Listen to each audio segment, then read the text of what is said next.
Bien amigos, ya nos encontramos con el doctor Miguel Hugo, secretario ejecutivo adjunto de la Coordinadora Nacional de Derechos Humanos. Bienvenido al programa, doctor. Me da mucho gusto estar con ustedes una vez más. Bueno, el gobierno está elaborando un plan nacional de derechos humanos, ya prácticamente está casi aprobado, y desde la sociedad civil, de la Coordinadora Nacional de Derechos Humanos que tiene tanto predicamento y experiencia, ¿qué valoración hacen ustedes de un plan nacional de derechos humanos? Bueno, en primer lugar, el Plan Nacional de Derechos Humanos es un compromiso que los gobiernos y los estados asumieron el año 1993 en la cumbre de Viena sobre derechos humanos. Entonces ahí se dio un plazo de 10 años para que todos los países tuvieran un Plan Nacional de Derechos Humanos. En Latinoamérica lo tiene Brasil, lo tiene México, Colombia. Son países que tienen planes y que los vienen ejecutando. En el caso peruano hemos tenido un primer plan que fue 2005-2011, ¿no?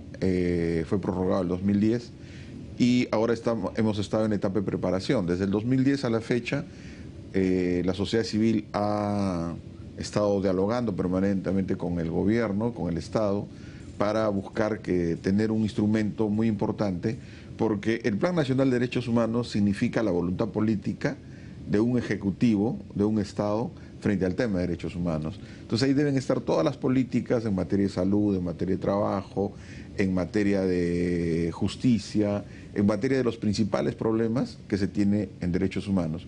Quiero decirte que todo se hizo el año pasado, un trabajo bien intenso de sociedad civil, en audiencias donde hemos participado, donde los organismos de la coordinadora, que ahora son 81, han participado en todas las audiencias y sin embargo el 26 de noviembre se nos entregó un borrador que ellos dicen, en este caso el Viceministerio de Justicia y Derechos Humanos, que han tomado la experiencia de allí, pero que es un instrumento del Ejecutivo y que por lo tanto ahora los que tienen que decidir sobre el instrumento son ellos. Y nos han entregado un segundo borrador con fecha 30 de enero, que tiene un conjunto de temas interesantes, pero grandes ausencias. Pero ¿cuáles son los temas que ustedes consideran que son prioritarios? En este contexto, en esta época, ¿no? En este contexto creo que los más importantes son el tema de los conflictos sociales, el tema de la agenda pendiente de lo que llamamos el post-Comisión de Verdad y Reconciliación, los procesos judiciales. En tercer lugar, hay todo un conjunto de temas nuevos, como los derechos de los pueblos indígenas, ¿no? De los derechos de la población LGTB, el tema de no discriminación. En fin, son un conjunto importante que precisamente han aparecido en diferentes momentos. El último momento importante de este proceso fue el 13, 14 y 15 de noviembre del año pasado, donde hubieron 11 mesas de trabajo, donde se hicieron un taller por situación de población de vulnerabilidad. Entonces hizo un taller sobre adulto mayor, sobre pueblos indígenas, sobre afectados de violencia del conflicto social, sobre mujer, LGTB, discapacidad, niñez, personas privadas por libertad. Entonces, un conjunto de estas personas que deberían reflejar sus demandas y cómo el Estado iba a resolver esto. Eso es lo que ustedes consideran que no está siendo recogido en el plan. Exacto, porque por ejemplo, por dar solamente un dato, que en el plan del anterior se señalaba que había que hacer cosas en materia de judicialización. El Ministerio de Justicia y el Ministerio de Defensa, por ejemplo, deberían dar información o buscar la información para identificar a violadores de derechos humanos en los procesos judiciales. Si uno compara este plan, por ejemplo, con el plan que tienen en Ayacucho, porque hay un plan regional de derechos humanos en Ayacucho, ahí el gobierno regional se da como tarea, que quizás no es muy afín, de buscar, atender esos casos. Vamos, pongámoslo que no es su tarea, pero hay una voluntad de coadyuvar en eso. Yo creo que en este plan, en el borrador que hemos visto, porque los últimos que se nos ha dicho es que hay un hay un documento que fue presentado al Consejo de Ministros, el Consejo de Ministros lo ha devuelto a los sectores, ¿no? Y es curioso porque donde se ha aprobado el plan, donde se discutió el plan, era en el Consejo Nacional de Derechos Humanos, y ahí por lo menos hay 15 sectores participando.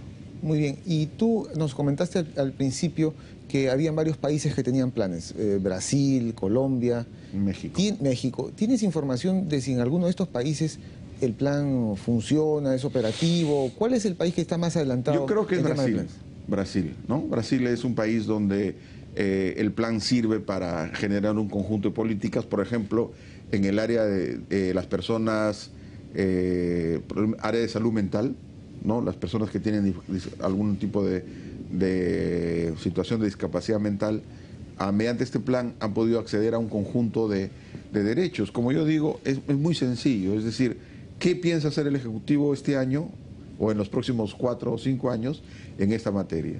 Entonces, lo que nos ha preocupado mucho es que la propia ministra en Washington, en la Comisión Interamericana de Derechos Humanos, ha dicho, vamos a poner en el plan lo que realmente vamos a hacer.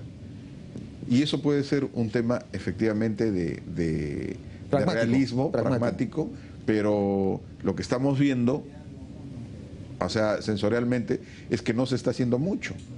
Por ejemplo, un tema completamente puntual, el decreto Supremo 051, que decía que a las víctimas de la violencia había que reparar con 10.000 soles. ¿No es cierto? Estos 10.000 soles, las víctimas lo han cuestionado, han dicho, para nosotros debe ser 35.000 soles. Ok, podemos discutir, pero ¿qué pasa? Si una persona ha perdido a su mamá, o la mujer ha perdido al esposo y al hijo... Bueno, no tiene valor, ¿no? ¿Ah? Una pérdida de esas no tiene valor. Claro, no tiene ningún valor. Pero, por ejemplo, dicen ahora los funcionarios, como ya te dimos por el hijo, no te corresponde por el padre. No habría que poner montos, habría que poner indemnizaciones y conforme tengamos dinero se va a ir pagando. Exacto, que podría ser. Pero ese es un problema, por ejemplo... Concreto, que podría estar en el plan mejorar esa situación, etcétera, no está. Entonces... yo creo que ellos mismos se ponen una valla baja para, digamos, entre estos próximos 4 años que queda de gobierno, cumplir determinadas cosas. Por ejemplo, ahorita tenemos el tema en la ley de consulta previa, que necesitamos el documento que es la base de datos, para que los indígenas que están en esa base sepan que tienen el derecho a ser consultados. Esa base de datos hasta ahora no sale. Eso debería estar en el plan. Debería estar en el plan. Y así hay un conjunto de políticas que deberían, ¿para qué? Para ser exigibles. Porque si no, o sea, imagínate, es como, tú dices, voy a hacer, ¿cuántos programas? Voy a hacer 12 programas. Y es el plan. Y ¿sabes qué? Voy a invitar a 3 o 4 invitados, nadie más, ¿no? Entonces, hay que ser un poco más ambicioso. Exacto. Muy bien, Miguel. Esperamos que sean escuchadas las sugerencias y observaciones que tienen ustedes, porque de eso se trata, ¿no? De hacer una inclusión. Y mejorar, como digo, la situación de derechos humanos de todos los peruanos. Muy bien, muchas gracias por haber venido al programa. Bueno, amigos, ahora vamos a ver las conclusiones de este programa.